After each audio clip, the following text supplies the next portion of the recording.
Hello, praise the Lord. இந்த நாளுக்கான வேத வசனம் சங்கீதம் 37:25. நான் இளைஞனாயிருந்தேன், முதிர் வயதும் உள்ளவனுமானேன்.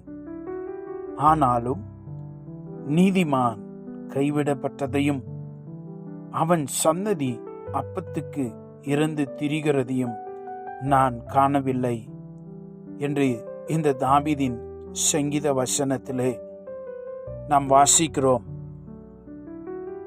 தாவீது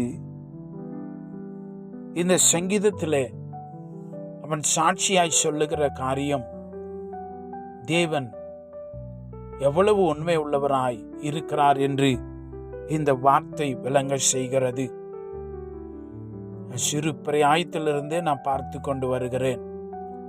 அநேக நாளாய் வருஷங்களாய் கவனித்து பார்க்கிற பொழுது தேவன் நீதிமானுக்கு செய்கிற தயவு மகா பெரியதாய் இருக்கிறது என்று சொல்லி, இந்த உலகத்தின் பார்வையிலே மனுஷர்கள் இவங்களெல்லாம் ரொம்ப நல்லவர்கள் என்று சொல்லி இந்த உலகம் ஒரு கூட்டத்தாரை பார்த்து நல்லவர்கள் என்று சொல்லுகிறது. மனிதர்கள் நல்லவர்கள் என்று சொல்லுகிறவர்கள் தேவனுடைய பார்வையில நீதிமான்களாய் இருக்க முடியாது. தேவன் ஒருவரே மனிதனை நீதிமானாய் மாற்ற முடியும். நம்முடைய நீதியெல்லாம் அழுக்கான கந்தை போல இருக்கிறது. நீதிபரராகிய இயேசு கிறிஸ்து தம்முடைய சிலுவை மரணத்தினாலும் பரிசுத்த இரத்தத்தினாலும் அந்த வார்த்தையினாலும் நம்மை ஜெனிப்பித்து பரிசுத்தாவின் முழுக்கினாலே நம்மை முத்தரித்து நம்மை சுத்தப்படுத்தி நம்மை நீதிமான்களாய் அவருடைய நீதியை நமக்கு கொடுத்திருக்கிறார். நமக்கென்று தனிப்பட்ட விதத்திலே நீதி இல்லை.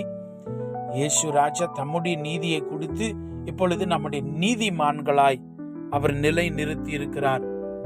எனக்கு அன்பான தேவனுடைய பிள்ளைகளே, அவன் சொல்லுகிறான், தேவனுக்கு பயந்து நடக்கிற ஒருத்தன் இந்த காலகட்டத்தில் கிறிஸ்துவ முறைமையில சொல்ல வேண்டும் என்று சொன்னால் வசனத்துக்கு பயந்து இயேசு ராஜாவை நேசித்து உண்மையாய் வாழுகிற ஒரு கர்த்தருடைய பிள்ளை, அவிதமாய் வாழுகிற ஒருத்தன், அவனுக்கு என்னைக்குமே கஷ்டங்களோ நெருக்கங்களோ வராது என்று அவன் சொல்லுகிறதை நாம் பார்க்கிறோம். இன்னைக்கு உங்க வாழ்க்கையில நீங்க எனக்கு என்ன நடக்குமோ, நான் எந்த பாதையில போக வேண்டுமோ என்று சொல்லி கலங்கி நிற்கிறீர்களா? இந்த வசனத்தை பாருங்கள். அவர் நீதிமானுக்கு தயவு செய்கிற தேவனாய் இருக்கிறார். உங்களுக்கும் உதவி செய்வார். சங்கீதம் 94:14 நாம் வாசிக்கிறோம், கர்த்தர் தம்முடைய ஜனத்தை நெகிழ விடாமலும் தம்முடைய சுதந்திரத்தை கைவிடாமலும் இருப்பார். நம்மை தேவன் தமக்கு சுதந்திரமான ஜனங்களாய் தெரிந்து கொண்டிருக்கிறார். உங்களை கைவிட மாட்டாரு. நீதிமானுக்கு உதவி செய்கிற தேவன் உங்களுக்கும் உதவி செய்வார். உங்களை நீதிமானாய் மாற்றி இருக்கிறாரு. உங்களுடைய எல்லா கஷ்டத்திலிருந்து உங்களை விடுவிப்பார். உங்களுடைய தேவைகள் என்ன என்று இயேசப்பா அறிந்திருக்கிறார். உங்களுக்கு உதவி செய்வார். உங்களுடைய குடும்பத்தை எவ்விதமாய் பலப்படுத்தி மேன்மைப்படுத்த வேண்டும் என்றும் தேவன் அறிந்திருக்கிறார்.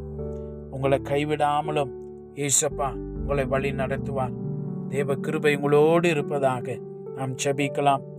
எங்கள் பரலோக பிதாவே, நீதிமானுக்கு தயவு செய்கிற உம்முடைய நாமத்துக்கு நன்றி சொல்லுகிறோம். தாவீது சொன்ன இந்த சாட்சியான வார்த்தைகளுக்காய் ஸ்தோத்திரம்.